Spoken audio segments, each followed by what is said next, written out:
What's up, guys? Welcome to the Resellers Podcast with Chris. I go by Daily Refinement Online. Today, I want to talk about 7 realities of being a reseller. Maybe they're cruel realities, or maybe they're awesome realities, but we can talk about it today. This morning, I was talking about just feeling the pressure of managing a lot of different employees and a lot of different contractors. And at my company, I have a flat organization. It's just me and all the other workers. There's no managers.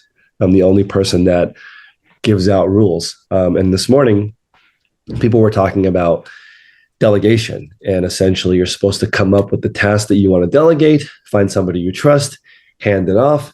And I think ultimately, because of the 7 things I'm going to talk about in today's episode, number 1 being financial risk, I feel like number 1, there's just so much at stake money-wise with the inventory, with the space, with the employees. Everyone at home right now, I'm sure you have felt the pinch of money being tied up in inventory. There's a lot of cash that people have in their stock. The number 1 issue that resellers deal with is that a lot of their cash flow is tied up.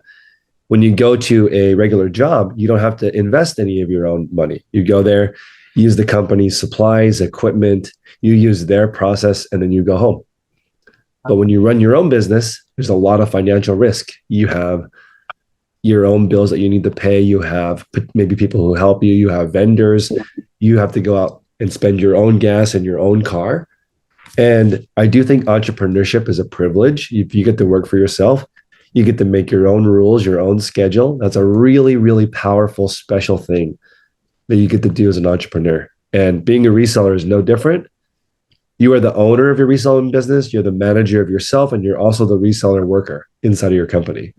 But the financial risk, I don't know if that stress ever goes away, because ultimately you are responsible as the owner for any profits or losses.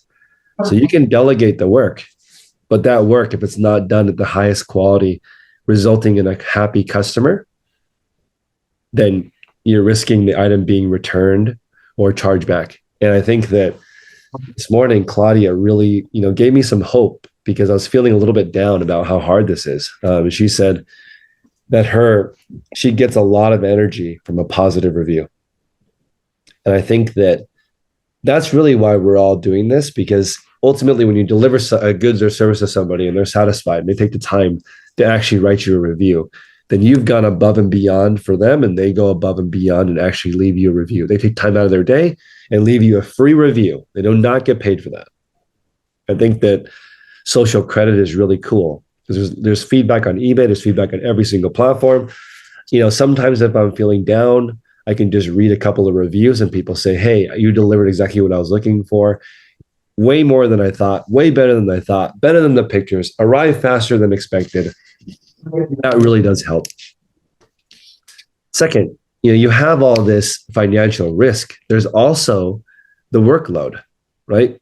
A lot of resellers are working 8, 10, 12, 14 hours. They're working long days, especially in the beginning, because you are figuring out how to do this. Those are actual hours that you're spending away from your family, away from recreation. You're trying to figure it out.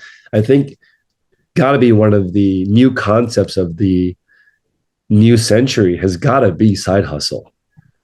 When I was growing up, next year I turned 40. I do not remember my parents and their friends having a side hustle. Not really. Maybe a couple, but like now, every single person I meet has a side hustle. They're doing something on the side, they're trying to make extra money. I feel like it's such a common thing now for people to try to earn extra money, maybe because of inflation, or maybe because they want to own their own thing. But the workload is just relentless. I hope people who are listening right now, I think you all have felt like there's a lot to do. It's never going to get done. It's never going to end.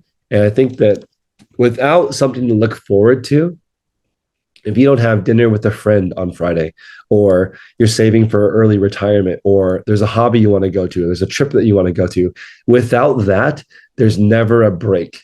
You just work, work, work, work, work. So I'm hoping that everybody listening right now can develop a couple of things that they can look forward to. Schedule something ahead just for yourself, with family, with friends, something that's not work that you can look forward to one day. And a lot of people think that they're going to work this period of time until they hit this thing. in the future that'll make them happy. But I encourage everybody to do that on a weekly basis. Don't just put it at the end of a 10-year journey or 15-year journey. Schedule it a lot earlier, more often, hopefully daily, something that you can really look forward to and reward yourself when you finally hit your goal. So number 3, this is the uncertainty, instability of running a store. I've been doing this now full-time since 2017. 2016, I started on the side. 2017, I was working full-time. The entire time, I've never had 2 days in a row with the same sales. Ever. Always different. Sometimes it'll vary by hundreds of sales in a single day. It goes way up, way down. And this morning I was sharing with people that I don't check Seller Hub or any of these sites that tell you how you've done until the end of the day, because it's not something that I can change. Whatever today's sales are just what we did in the past. We're just reaping what we sowed before. So there's nothing I can do today about today's sales, minus maybe running a sale. But if I'm running a sale, I think that you should do that on a regular basis, not thinking of it today. Today is already kind of late. It's too late if you remember your wife's anniversary on the way home. All you can do is gas station flowers. And that's okay, but there's better gifts. Okay, number 4, responsibility and decision making. I think this is something that really has harmed me and helped me. When you can make decisions quickly and keep those decisions for a long time, it really helps. As an example, maybe you don't pick up items that are projects. If you pick up an item at the store and it takes longer than 5 minutes and you choose not to list those ever, and you have this decision where I'm going to focus on getting items that take 5 minutes or less to get ready to sell. That's a decision that can carry you for many, many, many years. And I think that every one of us needs to have 4, 5, 10 different rules that they follow to make it easier. It's so hard to walk into a store and just say, I'm going to sell anything for a profit. To me, that sounds so exhausting. There's so many things in the store, so many categories. There's so many people you can talk to. There's so many podcasts that you can listen to. There's so many books. So it's just easier to make some decisions that narrow down what you're doing, because I think that a lot of us right now are struggling with the weight of variety. At least I am. The weight of doing things different is just so heavy once you start doing some volume. And a lot of people, and I think today on the vintage t-shirt call, it was really interesting listening to John talk about how he's perfectly fine picking up something that makes a $10 profit. And I was just thinking, and he said, I'm okay with the $10 profit because I'm okay doing volume. And I was just thinking, I have a Christmas card of John on my refrigerator right now. And he lives in California. He has 2 kids, beautiful wife, beautiful family. And to me, that's just so heavy when I look at what John's day looks like, waking up at 4 o'clock in the morning, gym, job, side hustle, family. There's so much crammed into that day. And I just think, but he wants everything. And how many people listening right now want everything? So I don't know if it's ever going to feel like it's not heavy. I feel like it's worth it, but it's so heavy being a reseller, working on your own. Everything is up to you. I don't feel like anybody's going to come save me. I've got to figure out how this is going to work. It's just all on me. And every day when we're making these decisions, it doesn't just affect you. It's your customer, it's your family, it's your well-being, it's the world. And for me, as my journey has gone through the years, my decisions affect more and more and more people. So let me go back to my how this affects the delegation that we were talking about earlier. Right now, I really, really enjoy the relationship that I have with the people that are around me. But I'm to the point now where any more growth and the quality of my relationships is going to go down. There's not enough time. There's not enough space. There's not enough mental real estate. So number 5 is limited resources. I just feel like the more obligations you have, the more you spread yourself thin. I don't know if I like that more than just doubling down on the relationships that I have. How I feel I'm going to approach this next journey in my life is to make the relationships I have deeper, better, more established. And if you guys have been watching me for a while, you know that the group has split into 2 different reselling groups. And it's made me realize I really don't care how big the group is. I just want quality relationships with people where we're actually making momentum in our lives. And it's a little bit weird because when you go out on Friday or on the weekend or happy hour with friends and family, sometimes you're celebrating like some time off and some leisure. But I feel like for us, we're like celebrating improving ourselves, which is it's a grind. It's hard. When I ask hard-hitting questions in the morning, like what gives you anxiety, or what are you proud of, or what's important to you, or what sacrifices do you have to make the business work the way that you're making it, that you want it to work? How do you get twice the budget for sourcing? How do you double the amount of savings you have? All of that is so important. And I feel like as you grow, more things go wrong, not less. So it's almost like you have to enjoy right now because it's going to get more difficult in the future. And if you can enjoy right now, whatever you are grateful for, that will expand. And if you're grateful for the opportunity to sell things, then your ability to sell things will improve. And in the future, when it becomes more hard, more difficult, you'll be all the more better and be able to sustain it. Today I had a delivery driver that was 4 hours late. I was at an 11 a.m. delivery. At 10:45, he told me I'll be there at 3. And I just said, the only way that you could be this late is if you just woke up. Right? And so you have to have all these things backed up, the more complicated your life is. With kids, these kinds of things happen all the time. Maybe a doctor's appointment, maybe somebody gets sick, maybe somebody breaks a bone. It's incredibly amazing to me right now. And I feel like as I become more mature in my journey, I'm like judging people less. This is going to sound strange, but once I became a parent, I never judge other parents. I can't. It's like I have no idea what they're going through. And once I had kids, I don't know what's going to happen. It's so different for every person. So how can you judge other people? Everyone's circumstances are so different, right? So as you look through your journey, I just think that we're working with such limited time. Let's make it count. It's just, we have such limited time together. Let's try to make it count. Let's make what we do impactful for other people. And that's how I'm looking at listings. That's how I'm looking at keywords. That's how I'm looking at photos. What has an impact on somebody? I think that thinking about that is really important. Next, this other thing that has been sort of weighing on me is the regulations and rules are a moving target. As you guys know, on eBay, promoted listings are becoming more important. The way their algorithm works, they're adding more promoted listings to people's search and less organic search, right? And these companies, they are also facing higher employee costs, higher rent, higher everything. So what a lot of companies are doing is they're charging more for providing the same or less experience. So maybe now on eBay, it costs more to reach less people. That's just the reality. So these regulations and rules that these companies are putting up, and we have to constantly pay attention.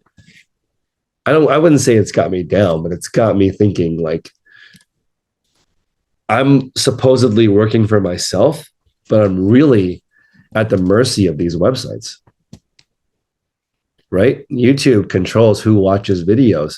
eBay controls which listings get posted. Whatnot decides which streams they want to boost. So it's almost like I've developed this job that the master is a robot. It's an algorithm. It's no longer a human boss. It's this algorithm that I need to obey because it's so important to show up above the fold on a Google search. If you're not the first 12 listings, it's so hard to sell something. Buyers also have limited resources. They're on the website. They only have 5 minutes when they're in the bathroom or on the walk to the car to shop. I have noticed I'm currently streaming on Whatnot about 70 hours a week. And when I look at the audience and the feedback, people are shopping while they're at work, when they're with their family at the dinner table, as they're walking their dog. They're like, hey, what's the inseam on this pair of jeans? And then before you even answer, they're off the app. They're doing something else. Our ability to sell things now is like in this tiny microsecond. So everything you can do to get people to stay on your listing a little bit longer really does help. So number 7, this might be the biggest one. I think that most entrepreneurs, most resellers that I know have like a deep isolation. Whether you like being a lone wolf or not, there's a lot of this that we're doing by ourselves at home, figuring out. And I like to think that every single thing is figure outable, but it takes a half day. So like printer's not working, half day gone. Need a new computer, halfway done, gone. Don't know how to write titles, takes a half day to research what title order makes sense for your customer. And the fact that we have amazing tools that in a half day you can fix it's kind of amazing, but also it's a half a day gone.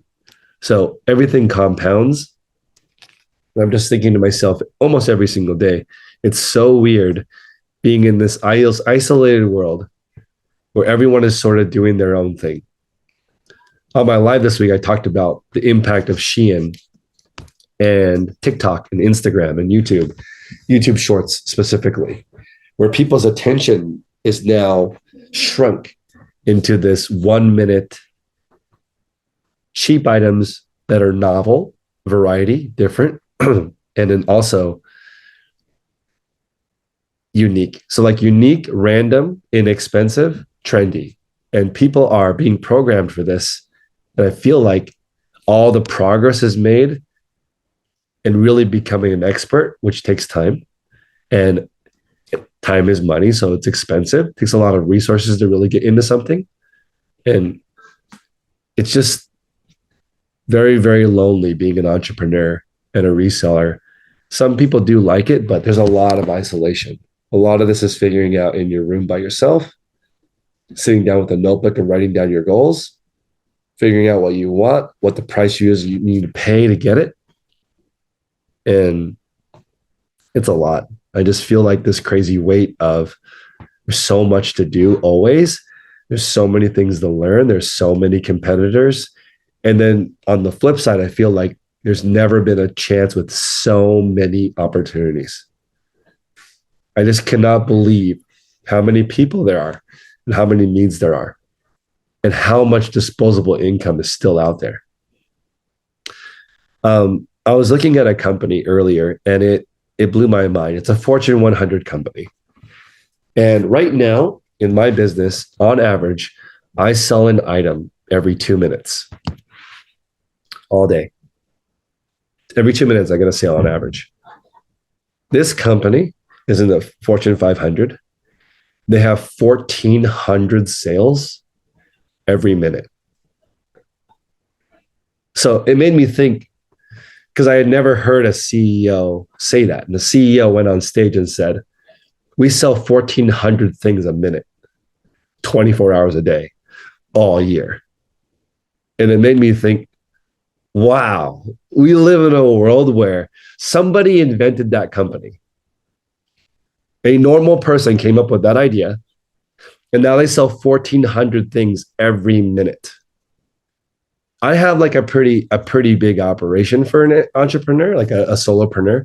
And I find it so like with this company, with like, let's just call it 10 people, and I'm selling an item every 2 minutes.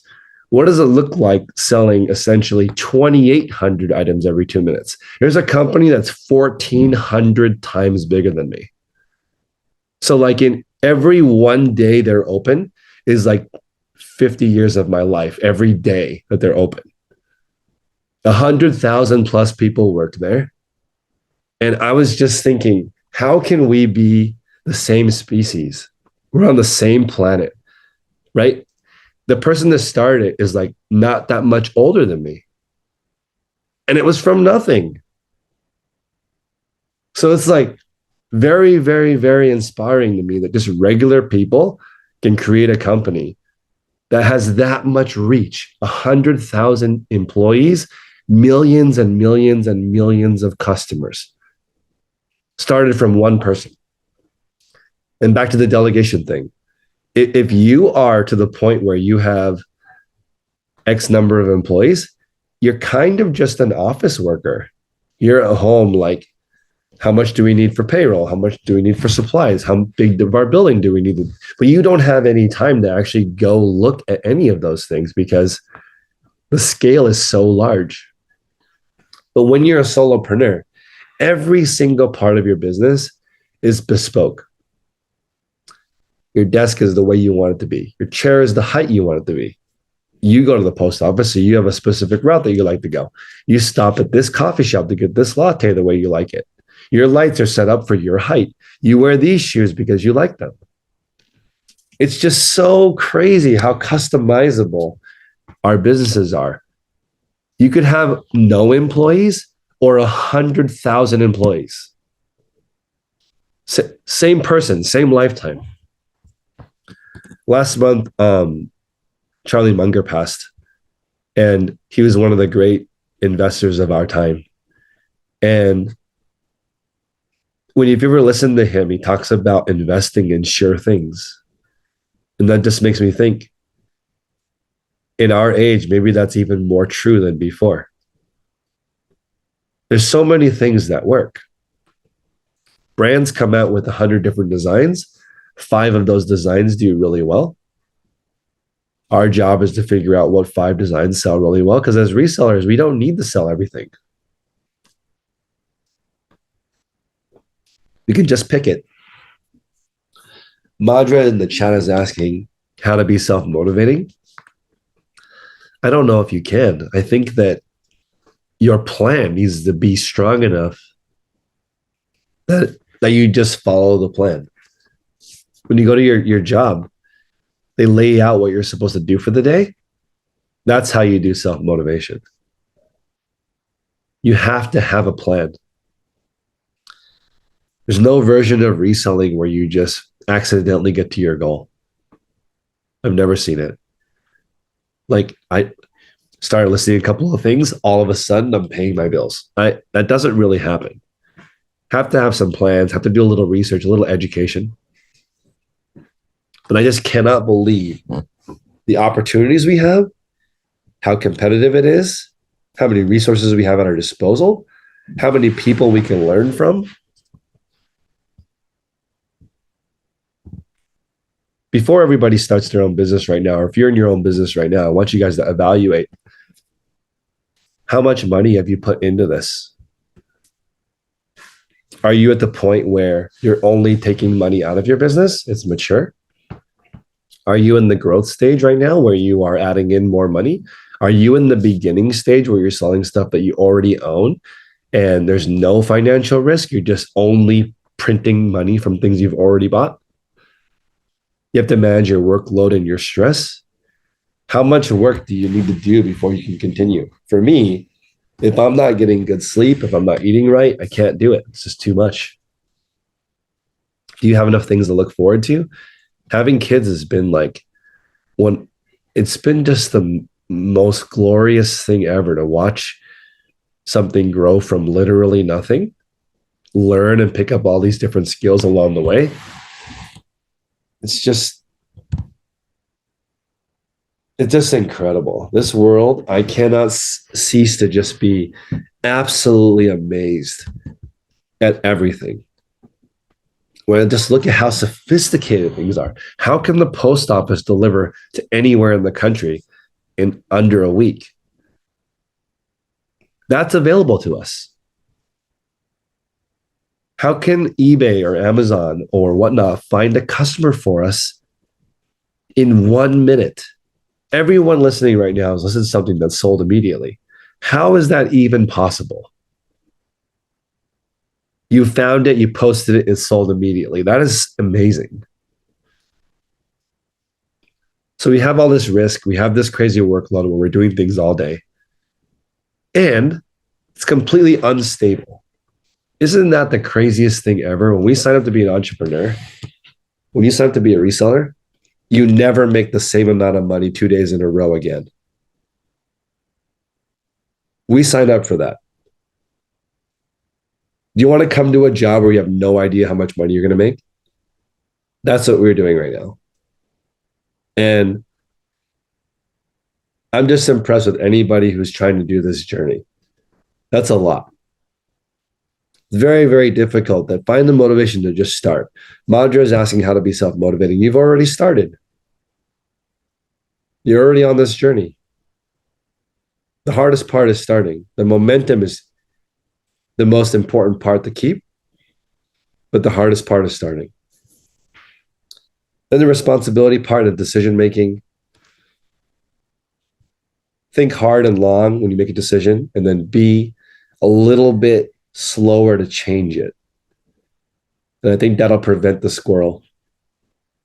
The opposite would be not being able to make a decision and then constantly changing it.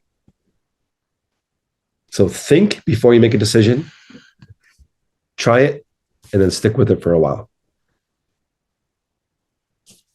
Most of the time when I'm reading the DMs about people's sales being slow, it's always because something came up. And I think that I've never not had anything come up.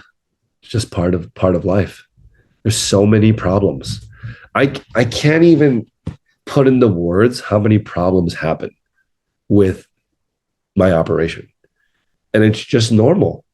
I was looking at some companies where the people have between 100 and 500 employees.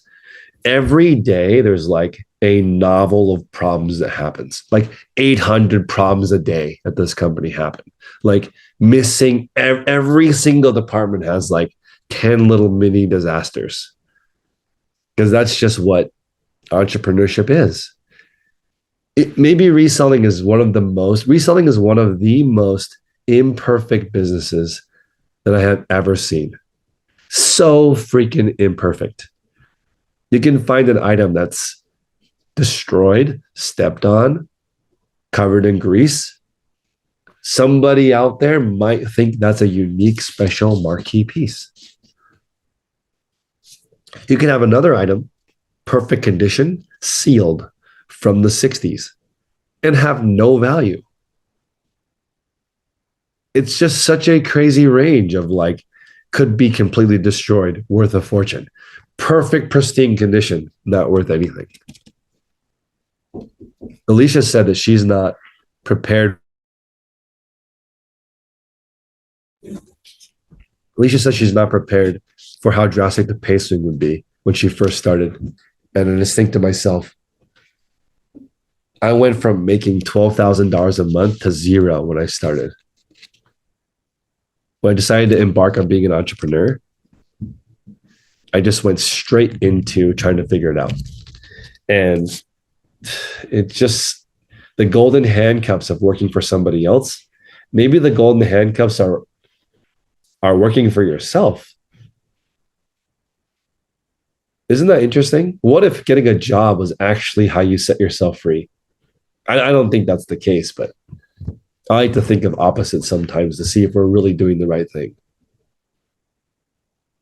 A lot of people ask me what I would do if I started with nothing.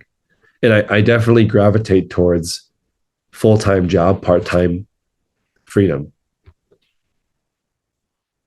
If you plot me down somewhere I was unfamiliar with everything, I would just take the first opportunities that I found and try to trade those opportunities for something better. Alicia is saying that she thought everyone that was reselling was making hundreds of sales per month. Well, this is interesting. I just had a conversation with somebody at Whatnot, and I was asking, what do you think about the future of reselling? And she said, well, it's interesting because Poshmark, eBay, Mercari, people really did about $50,000 to $100,000 a year gross. That's like considered elite. Excellent reseller if you're doing 50,000 to 100,000 gross. But in today's world, in a lot of places, that doesn't pay the bills, because if you're at 1/3 or 1/2 profit, we're talking about $17,000 to $30,000 a year in net profit. That doesn't go that far anymore. So she said the future of reselling might be working for larger resellers. And I've said this a couple of times, but on Whatnot, there are two ladies that were very, very good at their stream, and they decided to work for a supplier. So they turned in their entrepreneurship cards and got their job cards, but kept the same job. I wonder if that's going to become something that happens in the future. You can just resell under somebody else, don't have to use your own money, a lot less workload and stress, a lot less uncertainty and instability, a lot less responsibility, way less decision making, unlimited resources because you're working with somebody else's money. The regulation compliance doesn't fall on you, it falls on the business owner, and you're never alone again, because usually you're working on a team. It's crazy what we signed up for. But I find that being really interesting, because who listening right now thinks that supply is one of the most important parts of reselling? I think it is. So does it make sense for us as resellers to actually partner with the supplier?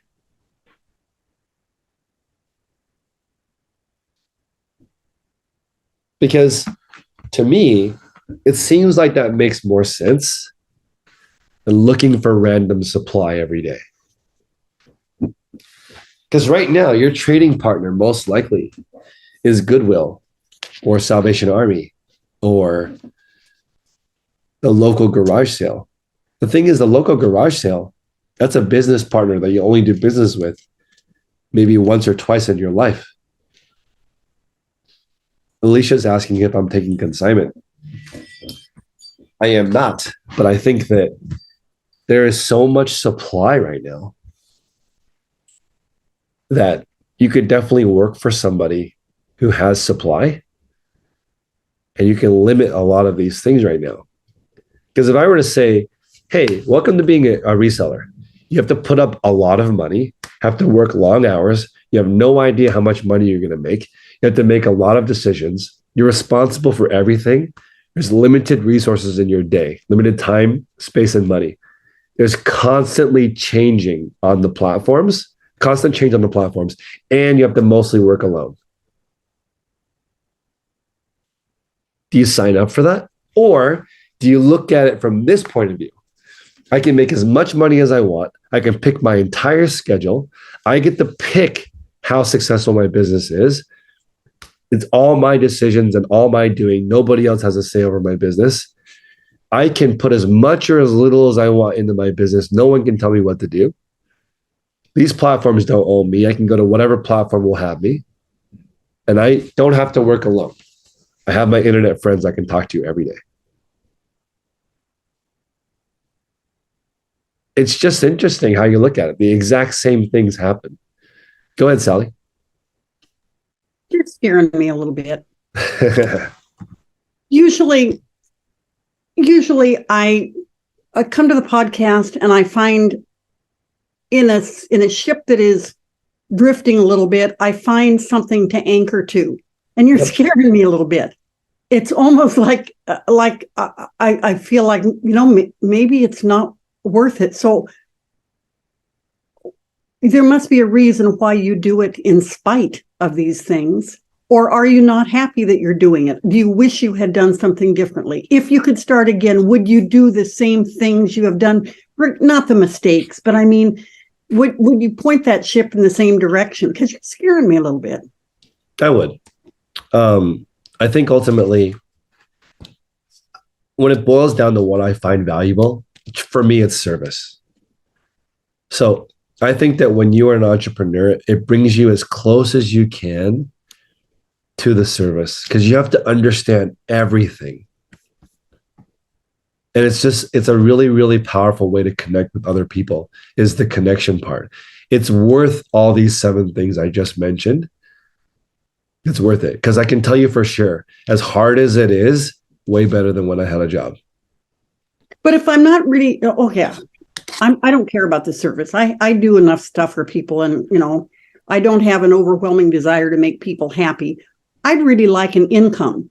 So is it counterproductive, or is it strange to say I do the service, but I'm doing the service partially because of ethics, because I have to say that, but more it's because I want to make the sale, and the sale is going to come from giving good service.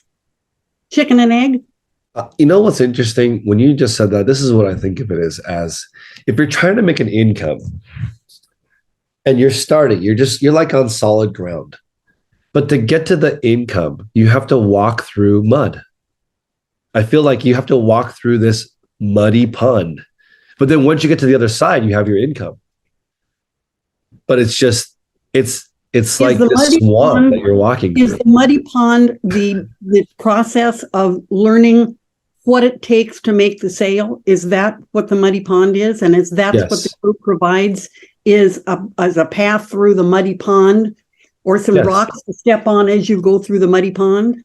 Yeah, I mean, you can step on a rock, but you'll still sink. It's just kind of a grueling walk. But I think when as you're walking through the muddy pond with other people, you can see other people further along the journey, and there are people that are on the other side.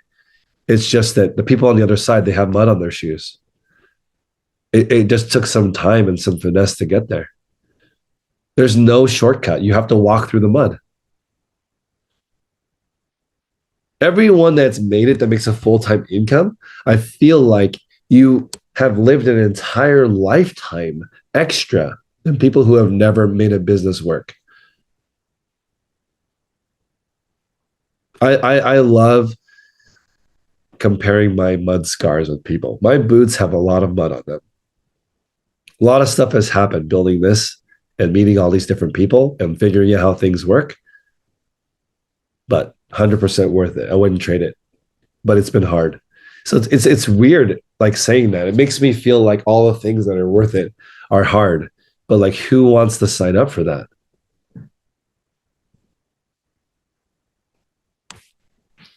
I can tell you for sure, if you make it to the point where you can pay your entire bills with what you do on your own, and you invented it from nothing, there's nothing more satisfying than that. Of all the things that I have done, the most satisfying thing is that I can pay my bills with my company. Nothing is more satisfying than that. Seriously. It's like my bills include my family and friends. Marika says, the mental energy and fortitude to build reselling into a business is not for the faint of heart. I agree. I'm here to tell you guys it's worth it, but it is a walk through the mud. I feel like when you go to a job, though, it's like air conditioned, it's structured. Although there are many jobs that are very difficult, still very, very difficult, but I don't feel like it's walking in mud. Jeannie says it's worth it, but it isn't easy. I just think about people that have made it, and I just think, man, good for you. I bet a lot happened on the way. And you can look back one day. Hopefully you wrote down a whole bunch of those stories, because those are your war stories, making it work. All the different customers, all the things that can go wrong, all the things that can go right, all the nuance. I think the devil is in the details, but the details are what make this worth it. Sally did something to her item that people didn't think to do, and that's the reason it's sold. That's the reason you have the income. It's just a little bit of improvement over somebody else that made you rank higher. the tiny, tiny improvement that you did that compounded over time. Jeannie says a lot of people who work for the government and retire, they go to work for an industry they regulated. That 100% makes sense to me. A lot, if you've been doing something for a long time to understand how it works and it's familiar, you get back into it. I think reselling is also undoubtedly blue collar. And there's something so satisfying about making something work with your hands from nothing. Alicia? Hey, I just wanted to throw this out there, and I don't know that it particularly makes sense to anybody other than me, but it seems like all the skills that we learn as far as reselling here in the group, we're learning about where items come from. We're learning about how to sell them to others, what other people are looking for. It just seems like those skills really carry over to a lot of other things that we may not think of right offhand. Just knowing how to get a supply of something, how to have stock of something if people are looking for it. Maybe reselling won't work for everybody, but there's so much information that I don't think we even realize that we learn. And I think that part in itself is just really invaluable. I agree with you. Finding out sourcing is finding out the source of where something came from. And it's an incredible skill because it allows you to solve for the cause of the problem. Your problem right now is that you can't find profitable things to sell. So you pick a niche like biodegradable silverware. It's very popular right now. Tons and tons and tons of restaurants sell it. Where does it come from? There's probably only a few manufacturers in the world that carry it. You can reverse engineer it, become a purveyor of recyclable silverware, pay your bills. That skill you can transfer to anything. Figure out where something comes from, how to get it, how to make it, who to talk to, who distributes it, how to present it, who to talk to get it, who to talk to sell it, what platform to put it on. It applies to everything. So this morning, when I asked people what gives them anxiety, a lot of people said not being able to find items. That's actually not the source of my anxiety because I feel like everything has a business tied to it. For me, it's actually the opposite. I'm more overwhelmed and anxious at how much you can find. Every single business, there's somebody crushing it in that industry. I have a friend that makes a six-figure income selling vanilla extract.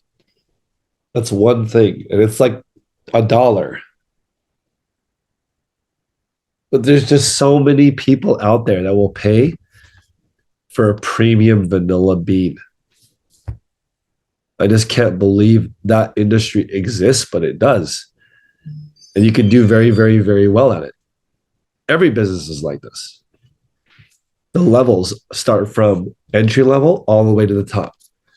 But the person making six figures selling vanilla extract, they walk through a lot of mud. And you know what's crazy about it? I don't even think it can run. I think you have to walk through the mud. It's just literally one step at a time. Sometimes when you're walking, it's all right. It's dirty, but it's all right. But sometimes you sink all the way in to your knee. You have to spend a little bit of time climbing your way back up. I haven't seen anybody jump to the top of anything ever. It's always like, wow, I bet that person paid a really high price to get there. Marika is saying that she feels a little bit of anxiety, that she doesn't have the capacity to do this well enough solo. I could feel that because not only are there a lot of opportunities, but every single opportunity comes with a unique set of challenges that you need to rise up and above to conquer. Every single business has all these things you need to figure out along the way. It can definitely feel overwhelming, but it's worth it. Somebody asked me, "You're hiring right now. I saw the position online. Where should I start?" And I said, start with telling me why you're a good candidate for this job. That's how I would start. You want this job? I gave you all the rules, all the regulations, how much the pay is, what the hours are. Now you tell me why you would be great at this job. That's where you start. And that's what we're doing when we unlock a new opportunity. This morning, I typed in the chat GPT, give me a list of the most popular side hustles and which ones are profitable. And it gave me a list of 30 different ideas that people can do to earn a little extra money. And all of them have a unique set of challenges, requirements, supplies, timing, knowledge. And I had Marcus go through one of those and talk about how he would approach it. And I really like that. So as the call moves forward, I'm going to ask people what they're working on and what they're going to do about it. Marika is asking if people ever thought I was crazy for doing this. So this is going to sound so wild. And what a turn of events this podcast turned into with whether or not people thought I was crazy for starting this. So it's funny because the only person I really cared about when I started this, I don't know if I've told this story before, was my future mother-in-law. I was like, hey, I've been dating this girl for 6 years. I really want to get married. And I really want my girlfriend's parents to approve of me. So like, how do I do this? So I went and asked her. I said, you know what? I'm not from a good family and I don't have a lot of money. What can I really offer? That's what I'm thinking to myself. I'm not from a good family, didn't go to a great school, just a normal person. How do I present that to make it work? And now I'm thinking about starting my own company. I don't have the strongest foundation to build this on. How is this going to work? So when I was first starting, I remember because I went to dinner with my wife's family, and I was like, okay, it's one of those situations where I was going to pay for dinner, and I really hope that my card doesn't get declined, right? So I'm there at dinner, hoping my card doesn't get declined, and they're like, what do you want to do? And I was like, I want to sell on eBay. This sounds so crazy to me, okay? So they're like, okay, well, my mother-in-law's pretty pragmatic. So she's like, what does the business look like? What do the things cost? And what do you sell them for? And I was like, well, I'm currently only shopping at the Goodwill bins or Savers. So all of the cost of goods are like 50 cents to like $7. And they sell for like 30 or 20 or 15. And she was like, really? She could not believe the margins. She was like, that's insane. You go to a restaurant, and at the time, this is a long time ago, food was like $10 to $15. The fact that I could get $10 to $15 for an item online blew her mind. And actually, she said, if the margins are really like that, that's an easy business. That's what she told me. If the margins are really that high, that's an easy business. You want to start like a restaurant where you make like $2 or $1 a meal? That's hard. Compared to what we do as resellers, our business has the highest margins of any business. She's like, as long as you stick with that, that's fine. I don't care that you're not from a good family because a lot of people are not. I couldn't believe it. I couldn't believe that was her answer. You are not your family. I don't care about your background. I only care about you. And it was like so interesting. But the margins that we deal with are so high. So had the mother-in-law's approval. She never thought I was crazy. I think everyone at my old job when I left thought I was crazy because who goes from making six figures to making zero? My boss thought I was crazy that I still worked there. He said, I would like you to quit right now and try to be an entrepreneur. And it will be 10 years of hell, and then you'll be okay. And that was 9 years and 10 months ago. February 2024 is my 10-year anniversary of quitting my job. I don't even know if we talk about that in the group. You know how people always say, one day I'm going to quit my job and be an entrepreneur. I did that 9 years and 10 months ago. So in 2 months, I have my 10-year anniversary of being an entrepreneur. And how I'm feeling is muddy as hell. I'm covered in dirt, but I made it. I can support myself with my business. 100%. That was 10 years ago. That's so wild. So I thought about getting myself a gift. And you know what crossed my mind? I need that in case something goes wrong with my company. I was just thinking, like, there's a reason why a lot of entrepreneurs drive a Honda Accord or a Toyota Camry. I think they just programmed to make sure they have a little extra in case something happens, because something always happens. They just want a little bit of an extra reserve just in case. They want to be a little early. They want to have a little extra supply in case suppliers dry up. They want to be a little bit more versed in what they sell than their competitor. This morning when I was talking to Whatnot, I was like, is it a long list of sellers that you guys talk to? And they're like, oh no, it's very short. The number of people who really want to do something with their Whatnot stream, very low. A lot of people sell on Whatnot, but they don't really have any ambitions to turn it into a company or their full-time living. And that was surprising to me to hear from the company. The list of people that are really trying to make it work is surprisingly short. I hope it's some of the people listening right now.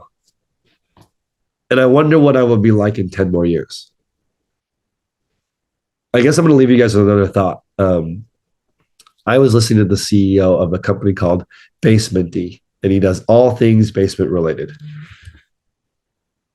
And he was okay with his business taking longer to complete.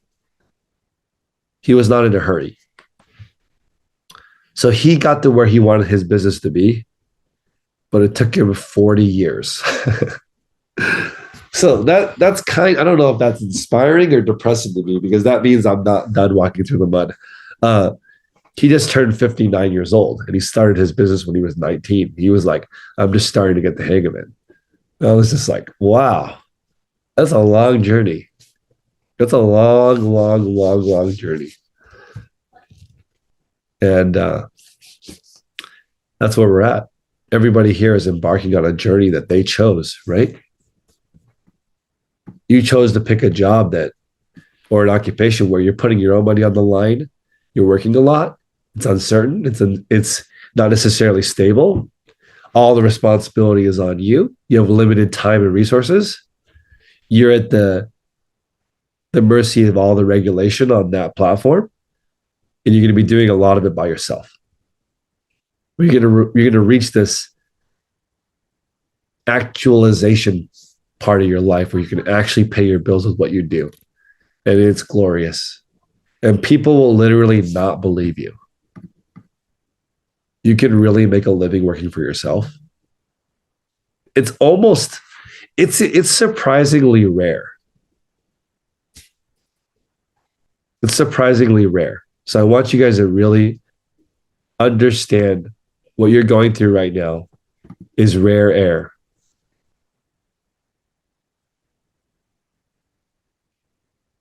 And I hope to see you guys on this side. I might only be 1/3 through the mud, but I feel like it's a little less money where I'm at right now than how it's been. And hopefully this wasn't a depressing episode, but I just feel like there's all this stuff that we have to put up with as resellers. But here we are. Alicia? I wanted to kind of second Sally. You're not planning on leaving us, are you? Because it's No, not so I'm much not. that it sounds depressing. It's like an end of an era, maybe. Yeah, it just feels like I've completed some kind of the journey. I'm not going anywhere. It just feels like I've made it through a different part of the journey. Well, that's awesome. Congratulations that you made it. Thank you. I know there's a lot more to come, and I think that maybe this is where things get interesting. But I've always thought it was interesting, even when I was just starting. It's just a bit more complex now, and more people are involved. But I don't think I'd have it any other way because, and I guess I will leave you with one more thought. So I got this new space. I got this new space in February. So it's been also 10 months. And my lease is coming up in a couple of months. And I think I'm just going to go another year in this place, but I'm going to be month to month. I opened a second location that has all the storage, and that's 5,000 square feet. So now I have 8,000 square feet. So I was talking to my landlord about plans, and he's like, I think you would be most happy just always improving. I don't know if you're the type of person that likes the same, but you are the type of person that likes to work the same amount of time. So that goes back to what Sally said and what was happening on the vintage call today, where we want to make as much money as possible, but in a finite amount of time. So that's how I look at it. I think my landlord might be right. I might get bored just keeping something the same size. But I'm just like, I'm feeling the gravity of the situation. I feel like I haven't really thought about it for 10 years. It's been compounding for 10 years.